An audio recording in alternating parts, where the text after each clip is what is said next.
M Kumar mathematics classes.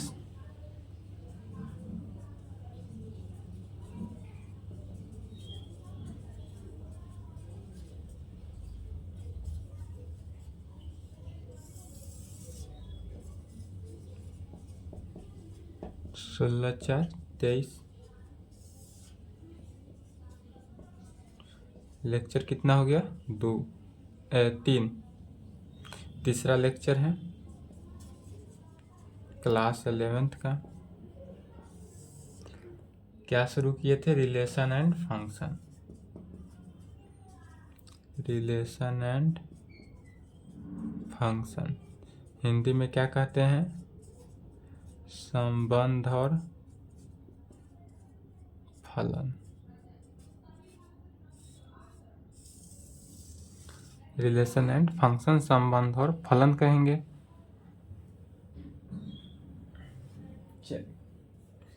इसमें हम बता रहे थे कहाँ से? Basic kinds of mapping. Basic kinds of mapping बताना था।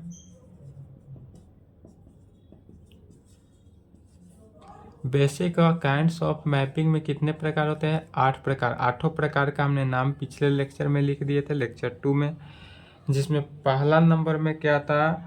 Unto mapping. Unto mapping. Unto mapping को और किस नाम से जानते हैं? सर्जेक्टिव के नाम से जानते हैं।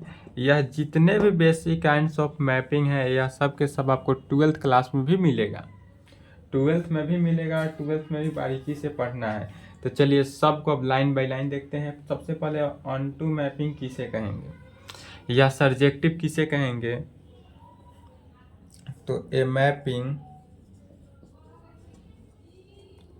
फंक्शन एफ में मैपिंग, इसे क्या बोलते हैं? फंक्शन एफ का मैपिंग कहाँ से? सेट ए से सेट बी में जा रहा है, सेट ए से सेट बी की तरफ, इज कॉल्ड अनटू।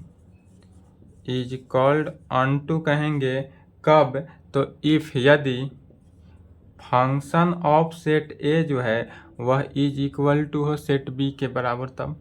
कब कहेंगे? इफ, यदि function of set A, set ए का जो फंक्शन है वह इज इक्वल टू हो सेट बी के।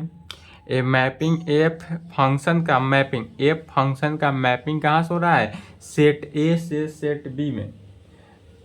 कब होगा इज कॉल्ड अनटू मैपिंग की? कब कहेंगे? इफ, यदि फंक्शन ऑफ ए जो है वह इज इक्वल टू हो सेट बी के, सेट बी के इक्वल होगा तो उस कंडीशन में कहेंगे। डेट इज कहने का मीनिंग क्या हुआ कि रेंज जो है वह को डोमेन के क्या होना चाहिए? इज इक्वल टू होना चाहिए। रेंज जो है वह किसके बराबर होना चाहिए? को डोमेन के बराबर। जैसे कि एग्जाम्पल के थ्रू अगर देखेंगे, जैसे कि एग्जाम्पल में हम ले लेते हैं सेट ए और सेट बी। क्या ले लिए? सेट ए और सेट बी। सेट ए से सेट बी में एफ फंक्शन से मैपिंग हो रहा है। यदि सेट ए में 1 2 3 एलिमेंट ले लेते हैं, यदि सेट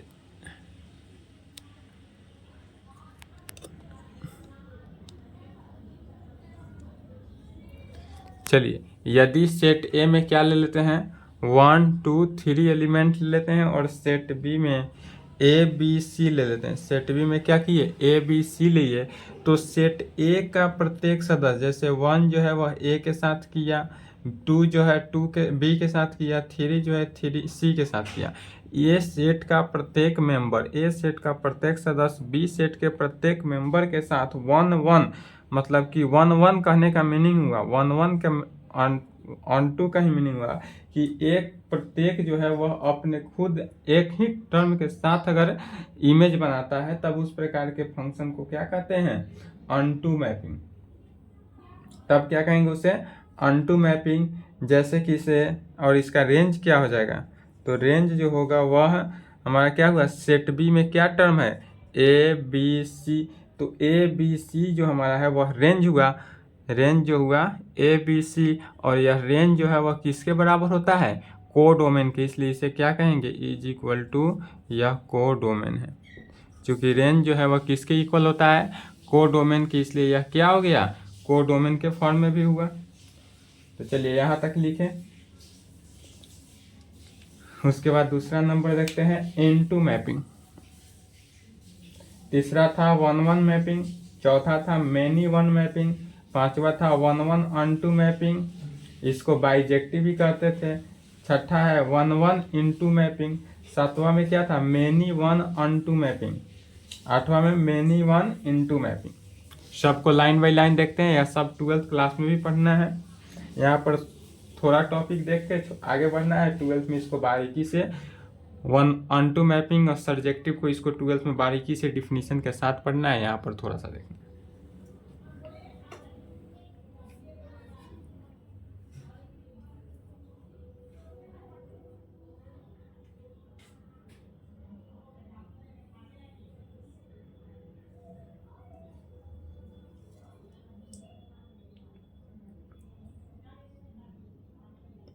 चलिए लिखें, नहीं लिखे तो वीडियो रोक लेंगे,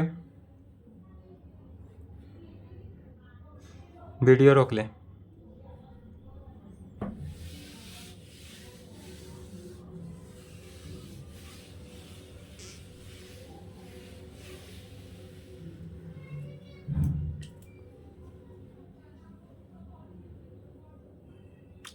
दूसरा नंबर में क्या था इनटू मैपिंग।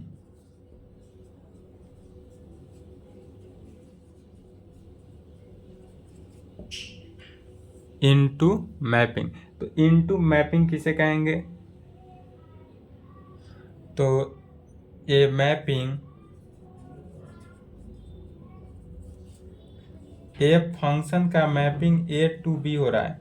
क्या हुआ, ए मैपिंग ए फंक्शन का A to B is called into, is called into. यह इनटू होगा कब, इफ यदि फंक्शन ऑफ सेट ए जो है वह सबसेट हो सेट बी के। क्या होना चाहिए, यदि function of set A subset होना चाहिए किसका, सेट बी का, तब उस प्रकार से क्या होगा यह इनटू मैपिंग। डेट इज इसको कह सकते हैं कि रेंज जो है वह कोडोमेन के क्या हुआ, सबसेट होगा। रेंज जो है वह सबसेट होगा किसका, कोडोमेन का। रेंज जो है वह कोडोमेन के सबसेट होगा। जैसे कि एग्जाम्पल के थ्रू देखते हैं कि एग्जाम्पल में यदि हम कोई सेट ए ले लेते हैं, यहाँ पर क्या किए, सेट ए ले लेते हैं, सेट बी ले लिए। अब सेट ए से सेट बी में क्या हुआ, कोई फंक्शन हुआ, इस प्रकार से कार्य शुरू हुआ। यदि कोई फंक्शन इस प्रकार से हो, सेट ए में 1 2 3 ले लेते हैं, सेट बी में क्या करते हैं 1 4 9 16, तो 1 जो है वह 1 से रिलेशन इमेज बनाया, 2 जो है 4 के साथ इमेज बनाया, 3 जो है 9 के साथ इमेज बनाया। तो सेट ए जो है वह सेट बी के प्रत्येक टर्म के साथ इमेज बनाया, बट सेट बी में और टर्म है जो बच चुका। अगर इस प्रकार से हो तो क्या करते थे, यदि कोई सेट ए 1 2 3 रहता था और सेट ए, और सेट बी हमारे पास क्या होता था 1 2 3 4 5 6, तो इसका सबसेट कैसे निकलता था, ए सबसेट बी निकालते थे तो क्या होता था, ए का प्रत्येक टर्म सेट बी के साथ होना चाहिए, तो सबसेट है तो ए का प्रत्येक टर्म सेट बी में है, इसलिए यह सबसेट है। तो इस प्रकार से क्या कहेंगे, सबसेट है, इसलिए यह इनटू मैपिंग में। किस मैपिंग में हुआ, तो इनटू मैपिंग में। और इसका रेंज जो है वह रेंज क्या निकलेगा, तो इसका रेंज हो गया, अब रेंज देखेंगे तो 1 2 3 का इमेज देखना है। अब रेंज में क्या करना है, इसमें क्या था 1 2 3 का इमेज ए बी सी था, तो ए बी सी रेंज हुआ। इसमें तो 16 बच रहा है, तो 16 को क्या करेंगे, छोड़ देंगे, सिर्फ वही टर्म लेंगे जिसका इमेज बन रहा हो। सेट ए का वह टर्म सेट बी में जो इमेज बनाता हो वही सेट बी का टर्म लिखते हैं रेंज में। तो रेंज में क्या हो जाएगा 1 4 9। और यह क्या कोडोमेन के इक्वल है, तो नहीं, यह कोडोमेन का क्या है, सबसेट है। सबसेट हो जाएगा किसका, कोडोमेन का। रेंज जो है वह कोडोमेन का क्या होगा, सबसेट होगा।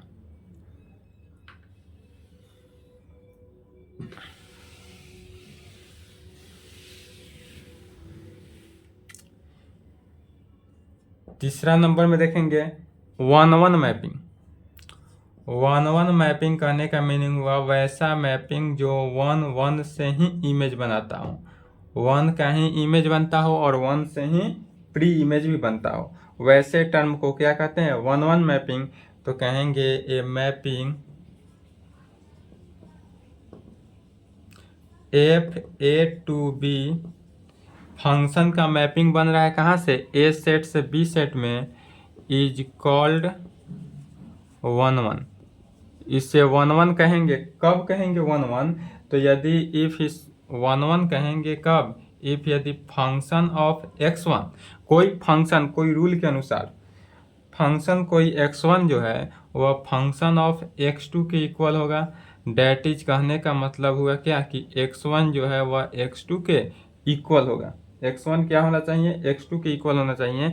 जैसे कि यदि सेट A ले लिए और यहाँ पर क्या किए, सेट B ले लिए। यदि सेट A में हमारा टर्म सेट A में यदि हमारा टर्म क्या हो गया, 1 2 3 ले लिए, और सेट बी में 1 का क्यूब 1 हुआ, 2 का क्यूब 8 ले लिए, 3 का क्यूब 27 ले लिए। तो यहाँ पर क्या है, सेट ए से सेट बी में कोई फंक्शन चल रहा है, एफ फंक्शन है।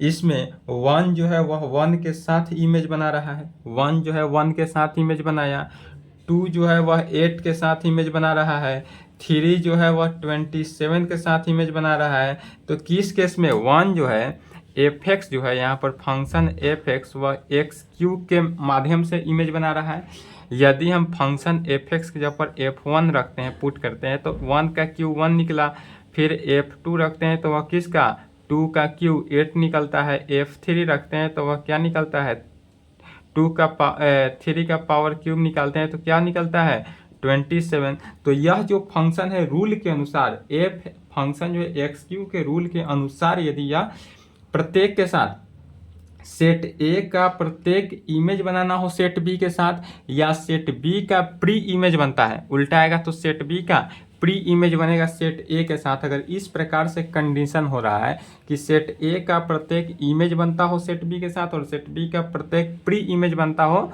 सेट ए के साथ, तब उस कंडीशन को हम क्या करते हैं, तब इस प्रकार से जब भी केस आए तो वह क्या कहलाता है, वन वन मैपिंग।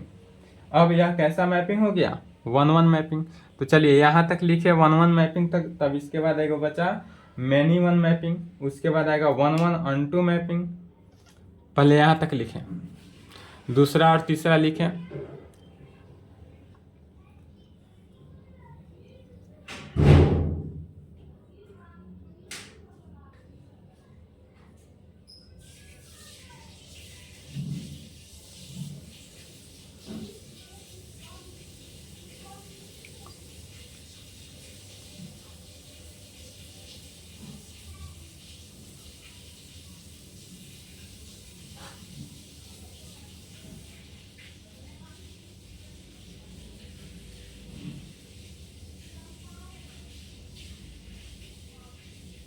चलिए लिखे, नहीं लिखे तो वीडियो रोक लें, वीडियो रोक कर लिख लेंगे।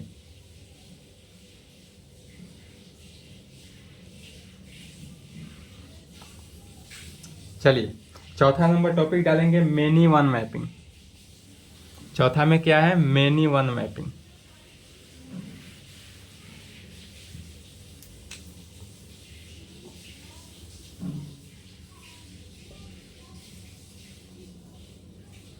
Many one mapping, many one mapping किसे कहेंगे, तो फिर इसका डिफिनीशन लिखेंगे, ए मैपिंग एफ का मैपिंग जो है वह किसके, ए टू बी, सेट ए से सेट बी में लगता हो, इज कॉल्ड मेनी वन। कब, इफ यदि ए मैपिंग एफ का मैपिंग जो है वह ए टू बी लगता हो, इज कॉल्ड मेनी वन। किस कंडीशन में, तो इफ यदि function of F X one जो है वह is equal to function of X two के, फंक्शन ऑफ एक्स वन जो है function of F X two के हो, डेट इज जो है वह डेट इज क्या होगा, एक्स वन जो है वह एक्स टू के तो इक्वल होगा।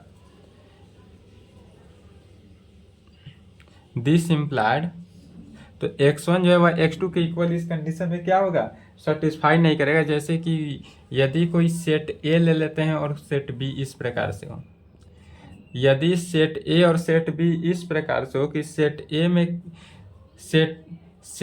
में क्या होता है, सेट ए का टर्म जो है अगर -1 1 -2 2 ले लिए, -2 ले लिए, और सेट बी में क्या किए 1 और 4 ले लिए, सेट बी में 1 और 4, तो सेट ए का दो मेंबर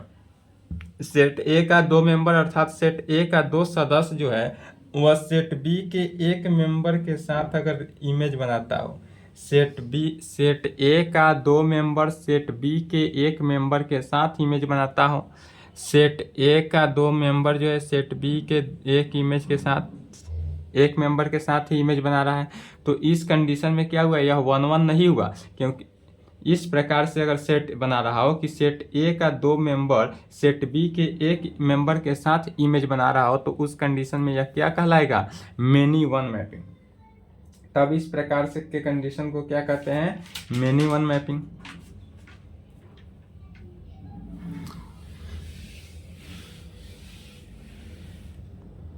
पांचवा में कहेंगे 1 1 अनटू मैपिंग,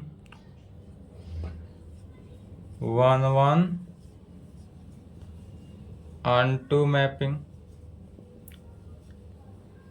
1 1 अनटू मैपिंग किसे कहेंगे, तो फिर इसको देख लेंगे, सिंपलीफाई एग्जांपल के थ्रू समझे। इसका यूज बहुत कम है, ना के बराबर है, 12th में यूज है, 12th में फिर अच्छे से देखेंगे।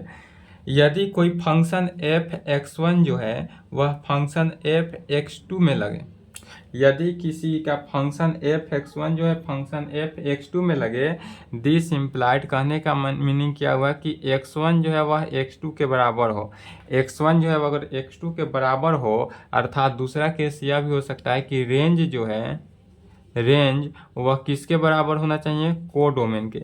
यदि हमारा रेंज जो है वह किसके बराबर है, कोडोमेन के बराबर है, तो उस प्रकार के फंक्शन को 1 1 अनटू मैपिंग कहेंगे।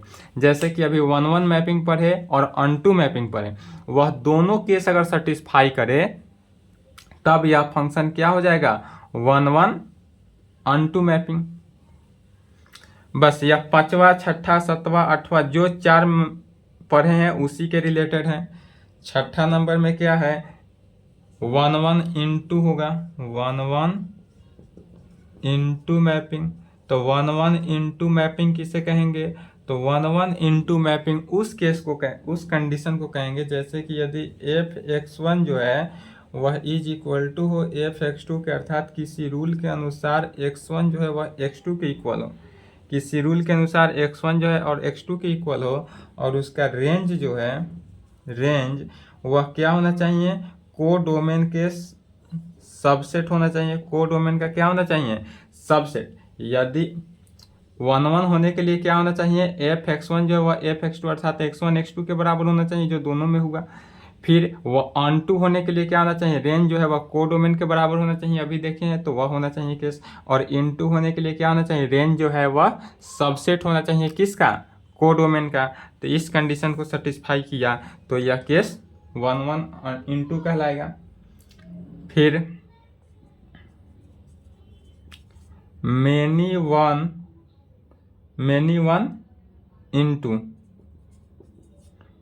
वन इंटू मैपिंग किसे कहेंगे,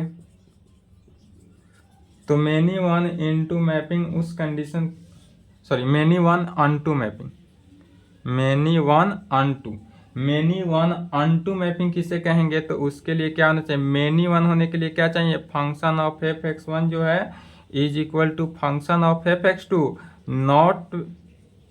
नॉट होना चाहिए किसके, x1 is equal to x2 के। यह जो है यदि f(x1) जो है f(x2) के बराबर है तो इसको हम x1 x2 नहीं लिख सकते हैं। यहाँ पर f1 जो है वह f1 जो है x1 जो है x2 के इक्वल नहीं कर सकते हैं। इस कंडीशन में क्या कहते हैं, वह हो गया हमारा मेनी वन का। तो मेनी वन का रूलिंग यह हुआ। फिर मेनी वन का हुआ। अब अनटू का, अनटू के लिए क्या होना चाहिए, रेंज जो है वह क्या होना चाहिए, कोडोमेन के इक्वल होना चाहिए। तो इसलिए कहेंगे दूसरा कंडीशन होना चाहिए क्या, रेंज जो है वह इज इक्वल टू होना चाहिए कोडोमेन के। यदि यह केस सेटिस्फाई करता है तो यह मेनी वन अनटू मैपिंग कहलाता है। फिर 8वां में क्या हो जाएगा, मेनी वन इनटू मैपिंग किसे कहेंगे, many one into mapping. Many one into mapping उस कंडीशन को कहेंगे पहला। मेनी वन किसे कहेंगे, तो मेनी वन होने के लिए यदि कोई फंक्शन f(x1) है इज इक्वल टू f(x2) है, तो यह जो है इसको x1 x2 के इक्वल तो कंडीशन नहीं सेटिस्फाई किया, तो इस प्रकार से लिखेंगे। और दूसरा क्या होना चाहिए, इनटू होने के लिए क्या होता है, रेंज जो है वह कोडोमेन के सबसेट होना चाहिए। तो यहाँ पर कहेंगे रेंज जो है वह सबसेट है किसका, कोडोमेन का। तो यहाँ पर हो गया बेसिक काइंड्स ऑफ। अब यहाँ तक लिखे, उसके आगे देखते हैं। आठों टाइप लिखें।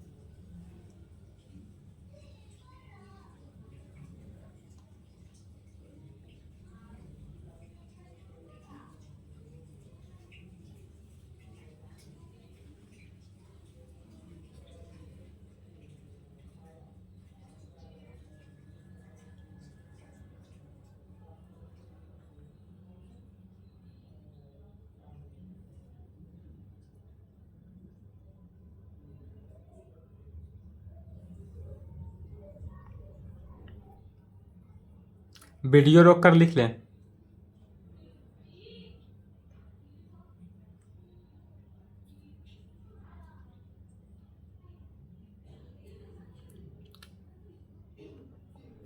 चलिए लिख लिए, वीडियो रोक लें और लिख लें। क्या करेंगे कि वीडियो रोक कर लिख लेंगे।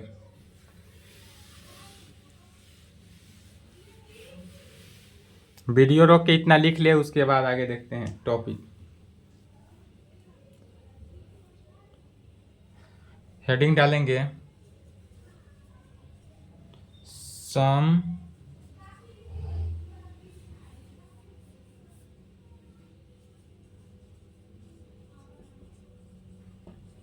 Special kinds of A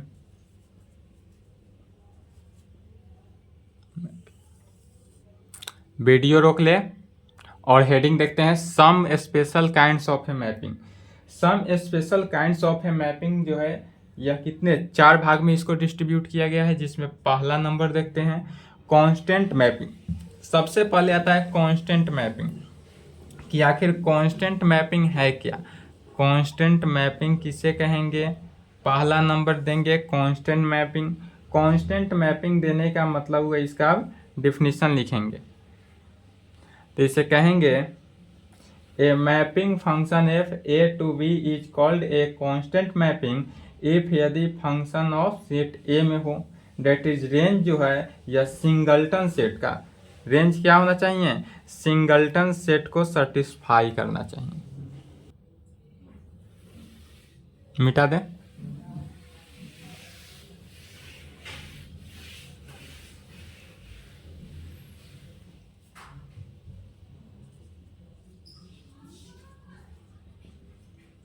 A mapping function f a to b is called constant mapping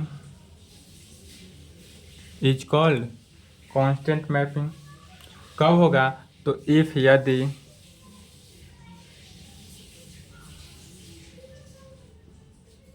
function of set ए क्या होना चाहिए, फंक्शन ऑफ सेट ए में होना चाहिए, डेट इज रेंज इज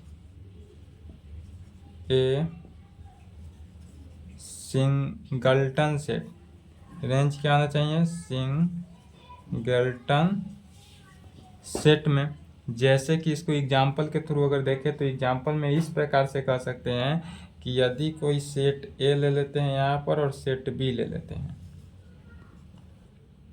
तो सिंगल्टन सेट क्या होता है कि सेट बी जो है वह सेट ए के प्रत्येक टर्म के साथ इमेज बनाता हो।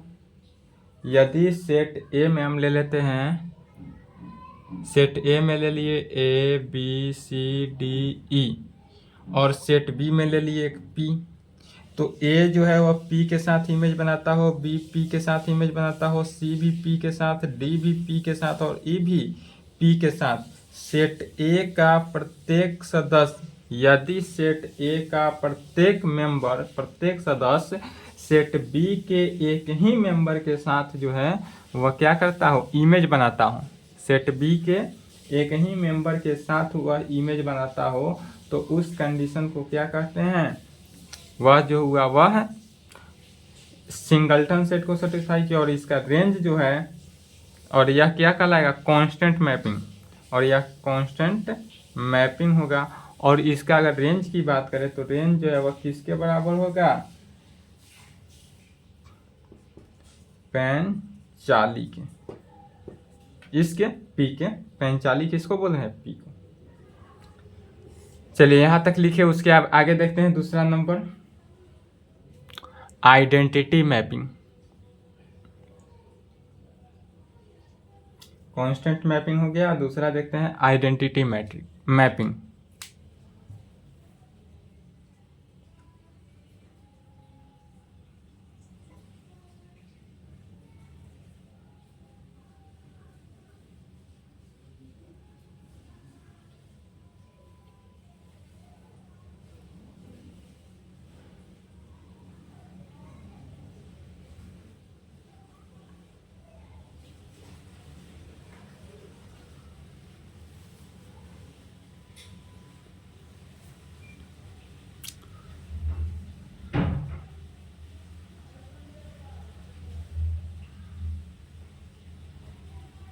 वीडियो रोक लेंगे, नहीं लिखे तो, लिख लिए तो ठीक है, नहीं लिखे तो वीडियो रोक लें।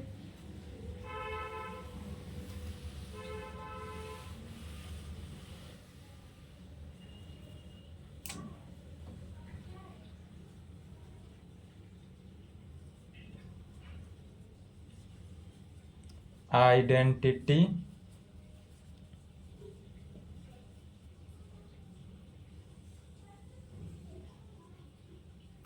दूसरा में कहेंगे आइडेंटिटी मैपिंग, लिख लिए।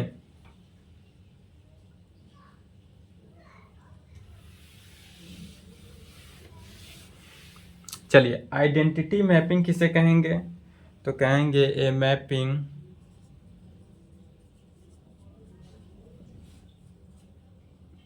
एफ जो है वह ए टू ए में ही लगे, क्या हो, सेट ए से सेट ए में ही लगे, खुद से सेट ए जो है वह सेट ए में ही लगे। तो इस कंडीशन में क्या कहेंगे कि F X is equal to X, माने एफ एक्स जो है वह क्या होना चाहिए, एक्स केस में ही होगा।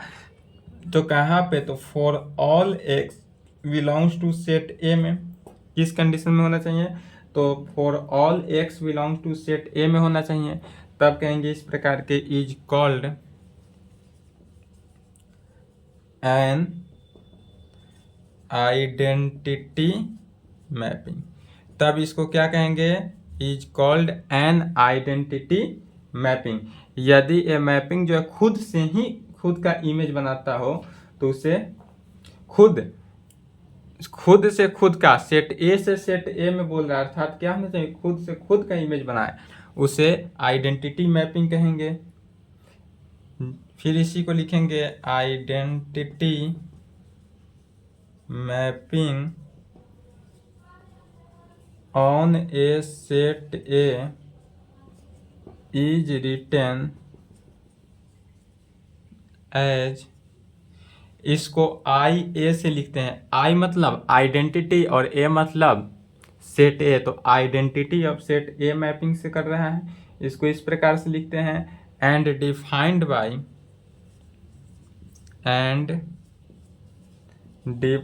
बाई, इसको डिफाइंड किसके कैसे किया जाता है, तो आइडेंटिटी मैट्रिक्स को I A into X is equal to X से डिफाइन किया जाता है। कैसे डिफाइन करेंगे, तो identity matrix of set A जो है एक्स में इज इक्वल टू, इसको एक्स से करते हैं कहाँ पे, तो for all X belongs to set A में।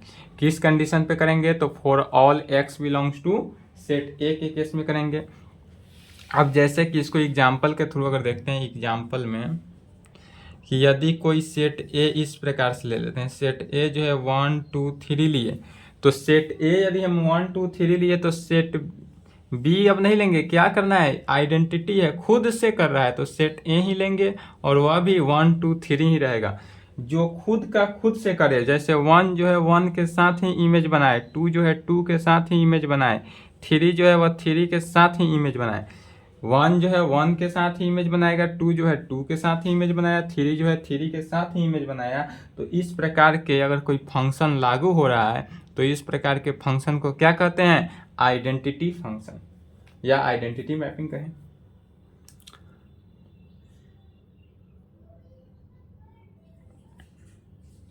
चलिए यहाँ तक लिखे फास्ट। उसके बाद देखते हैं रियल वैल्यूएड मैपिंग।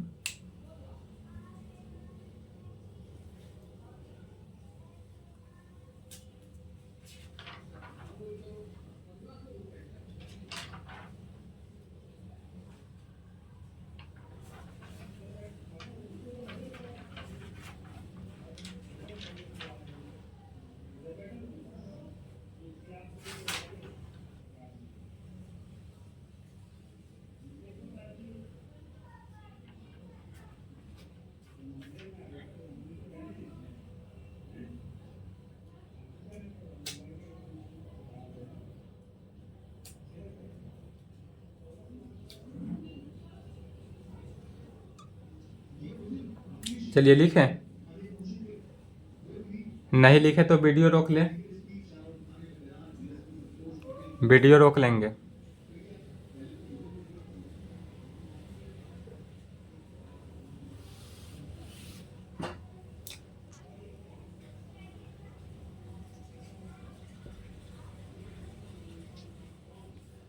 तीसरा नंबर है real valued mapping. Real valued mapping, real valued mapping किसे कहेंगे, ठीक है। तो रियल वैल्यूएड मैपिंग कहेंगे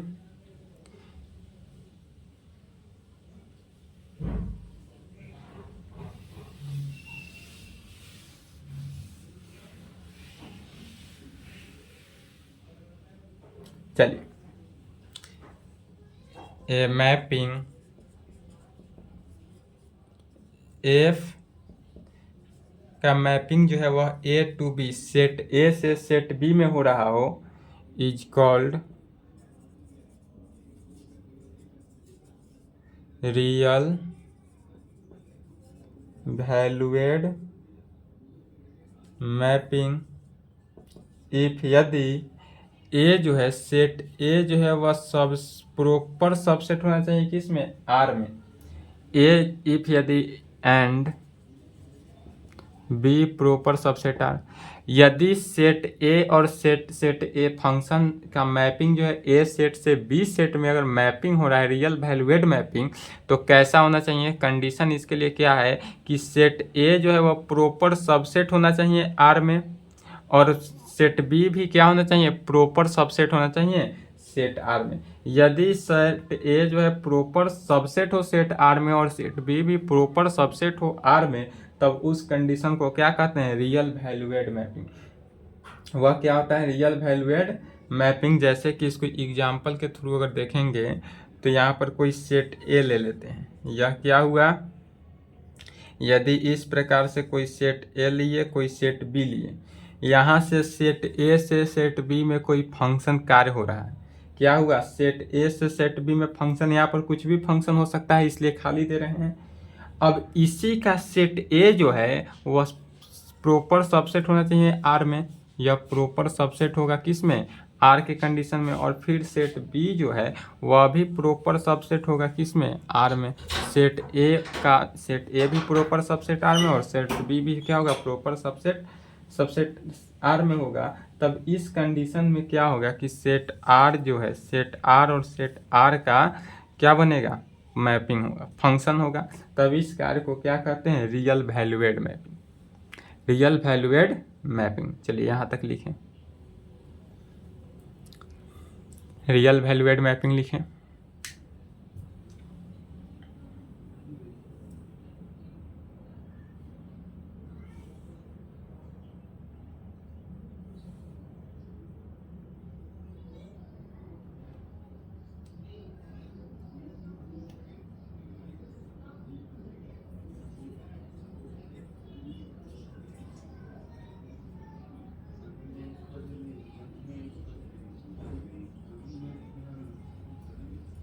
चलिए लिख लिए, नहीं लिखे तो वीडियो रोक लें।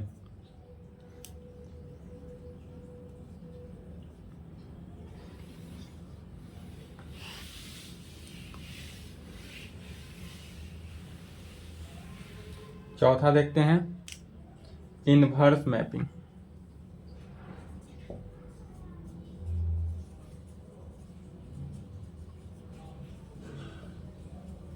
चौथा कैसा होगा, इनवर्स मैपिंग में। इनवर्स मैपिंग में क्या होगा कि इफ यदि फंक्शन एफ का मैपिंग जो है किससे, ए टू बी, सेट ए से सेट बी में जा रहा हो, सेट ए से सेट बी में होगा, बट किस केस में, 1 1 अनटू के केस में ही, या सिर्फ और सिर्फ 1 1 अनटू के केस में होता है, बाकी किसी केस में यह सेटिस्फाई नहीं होता है। तब कहेंगे F X is equal to क्या होगा, वाई। तब यहाँ पर जो हमारा फंक्शन है F X is equal to Y होगा, किस केस में, for all X belongs to set A में।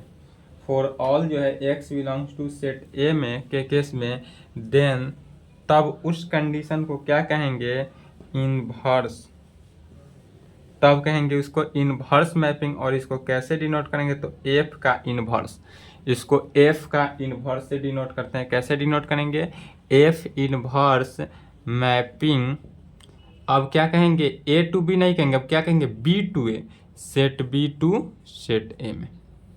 यहाँ पर ध्यान देंगे कि इस फंक्शन अगर इनवर्स हुआ तो क्या कहेंगे, फंक्शन एफ इनवर्स इस प्रकार से डिनोट करेंगे। अब ए टू बी ना करके अब क्या कहेंगे, बी टू ए, माने बी से ए की तरफ यह आएगा।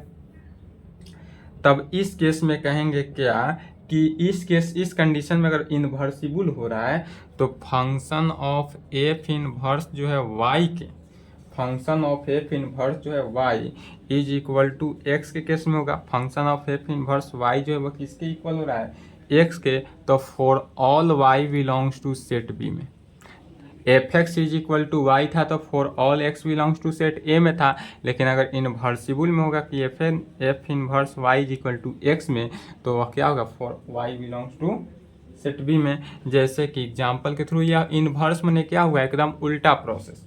इन्वर्सिबल का मीनिंग क्या हुआ, उल्टा प्रोसेस। यदि यहाँ पर कोई सेट ए ले लेते हैं, यहाँ पर कोई सेट बी ले लेते हैं।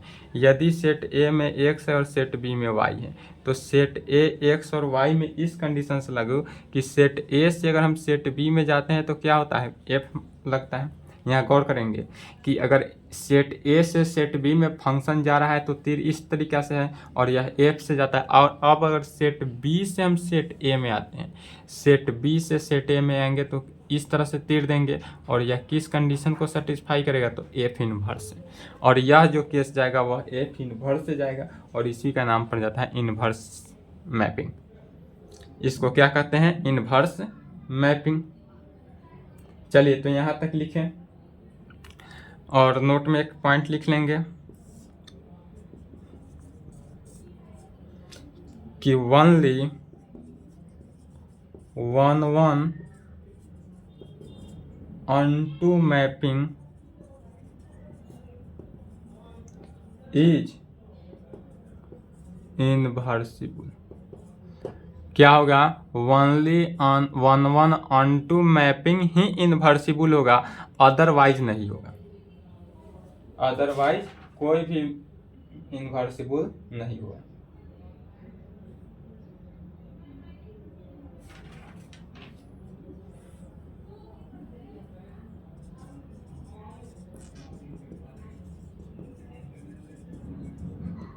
अभी जितना मैपिंग पढ़े हैं चारों टाइप इसी से रिलेटेड है, प्रोडक्ट ऑफ मैपिंग। चूँकि समय निकला जा रहा है, इसको बता दे या छोड़ दें। 40 मिनट हो गया।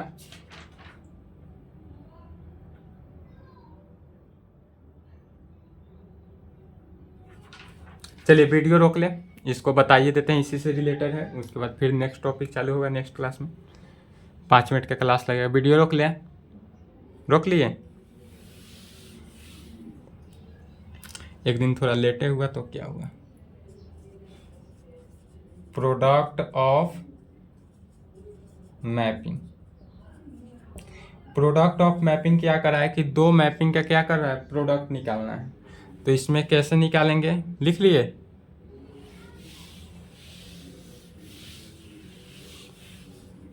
नोट पॉइंट भी लिख लेंगे।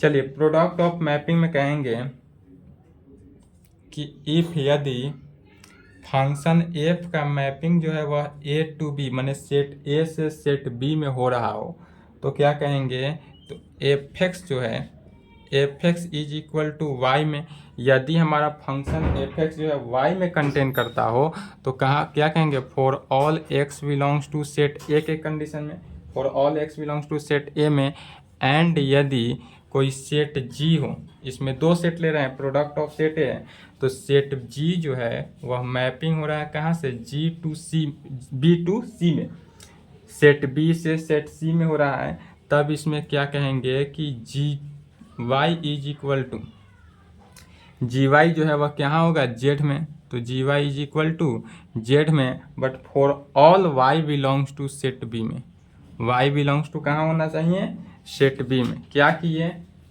तब कहेंगे then their product mapping is gof, G O F gof, और गॉफ को ही किस चीज़ से डिनोट करते हैं, जी एफ से, गॉफ को जी एफ भी लिखा जाता है। तो प्रोडक्ट ऑफ मैपिंग में कहेंगे इफ यदि function F mapping A to B हो तो F X is equal to Y हो, तो for all X belong to set A में, and G mapping B function से सी में जा रहा है, बी सेट से सी में, तब यह क्या हुआ, एस टी जो है वह जी वाई बराबर Z for all Y belongs to set B में, देन देयर प्रोडक्ट मैपिंग, तब इस दोनों मैपिंग का प्रोडक्ट अगर करते हैं तो वह गॉफ जो है, उस मैपिंग के प्रोडक्ट को क्या नाम दिया गया, गॉफ, और गॉफ को किस चीज़ से डिनोट किया जाता है, जीएफ से, गॉफ को जीएफ से डिनोट करता है। यहाँ पर ओ जो है वह क्या हो जाता है, साइलेंट हो जाता है। तो इस कंडीशन में कह सकते हैं एसटी मैंने जीएफ जो है, जीएफ सच डेट नहीं, जीएफ जो है इसको सच डेट नहीं कहेंगे, जीएफ का मैपिंग, यदि हम जीएफ का मैपिंग सेट ए के साथ करते हैं, क्या करते हैं, जीएफ का मैपिंग यदि हम सेट ए के साथ करते हैं तो वह सी में आएगा। जीएफ का मतलब दूसरा मत समझिएगा, यहाँ जीएफ माने गॉफ, यदि आपसे पूछा जाए जीएफ का फुल फॉर्म क्या होता है तो गॉफ बोलेंगे, ठीक है, गुड फ्रेंड मत बोलेंगे, जीएफ का या गर्लफ्रेंड मत बोलेंगे, क्या बोलेंगे, गॉफ, जीएफ का फुल फॉर्म गॉफ। तो यदि जीएफ जो है वह जीएफ का मैपिंग ए से सी में हो रहा हो, यदि जीएफ का मैपिंग ए से सी में हो रहा होगा तो यह क्या कंडीशन को सेटिस्फाई करेगा, तो जीएफ जो है अगर एक्स के केस में हो रहा है तो जीएफ यदि एक्स है तो वह इंटीजर के केस में होगा, for all X belongs to set A में। जैसे कि यदि हम एग्जाम्पल के थ्रू कहें कि सेट ए यदि हम ले लें, यहाँ पर क्या कर रहे हैं, सेट ए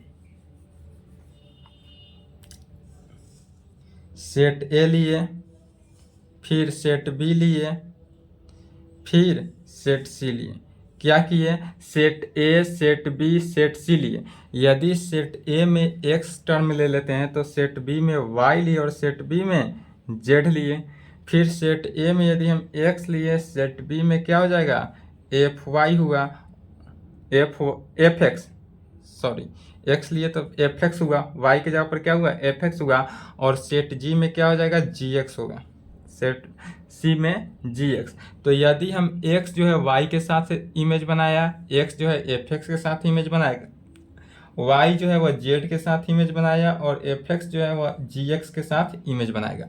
तो यदि हम सेट ए से सेट बी में जाते हैं तो वह फंक्शन कार्य करता है, एफ के माध्यम से फंक्शन लगा, फिर बी से अगर हम सी में जाते हैं तो भी वह एफ लगा।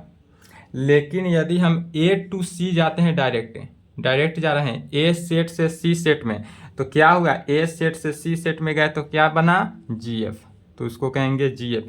यदि जी एफ का मैपिंग ए से सी में हो रहा तो जी एफ का मैपिंग किसके साथ हो रहा है, ए से सी में, तो इस कंडीशन को क्या कहेंगे कि जी एफ का अगर एक्स जो है, जी एफ का एक्स किसके इक्वल हो जाएगा, तो जी ऑफ फंक्शन एफ एक्स के क्या किए, जी एफ का फंक्शन अगर इस प्रकार से हो एक्स, तो जी ऑफ जी को बाहर किए, आप फंक्शन ऑफ एफ एक्स को अंदर करेंगे।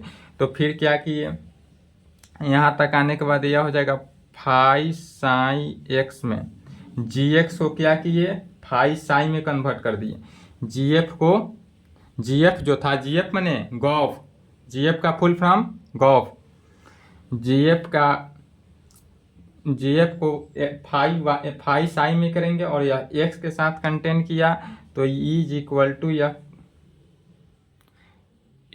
टू यह किस केस में लागू होगा, तो यह फाई ऑफ साई एक्स में क्या किए, जी को फाई लिए और एफ को साई लिए, तो इस प्रकार से कंटेन किया।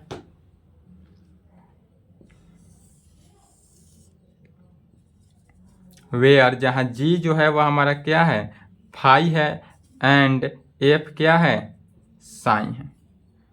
चलिए तो यहाँ तक लिख ले, आपका प्रोडक्ट ऑफ मैपिंग समाप्त हुआ। नेक्स्ट क्लास में अब चलेगा some other kinds of a mapping, other kinds of a function, some other kinds of a function चलेगा, even function, odd function, trigonometrical function, logarithmic function, exponential function, modulus function, signum function, greatest integer function and so, इस प्रकार से जाएगा total 12 function. तो आज के लिए इतना ही, नेक्स्ट क्लास में फिर होगा फंक्शन। चलिए यहाँ तक लिख ले, आज का क्लास थोड़ा लंबा हो गया, फिर नेक्स्ट दिन से क्लास लंबा नहीं होगा, टॉपिक समाप्त करने में थोड़ा लंबा हो गया, यहाँ तक कंप्लीट कर लेंगे। और यह कंटेन जो प्रोडक्ट ऑफ मैपिंग बताए हैं इतना ही में आज समाप्त हुआ है, लेकिन 12th क्लास में जब प्रोडक्ट ऑफ मैपिंग चलेगा तो वह पूरे एक क्लास में प्रोडक्ट ऑफ मैपिंग ही चलेगा। और जो 8 टाइप बता दिए हैं और मैप प्रोडक्ट ऑफ मैपिंग भी बताए हैं, 12th क्लास में एक क्लास में 2 से 3 टाइप ही जाएगा, इसलिए चिंता ना करें। चलिए आज के लिए इतना ही, वीडियो रोक लें, वीडियो रोक कर लिख लेंगे।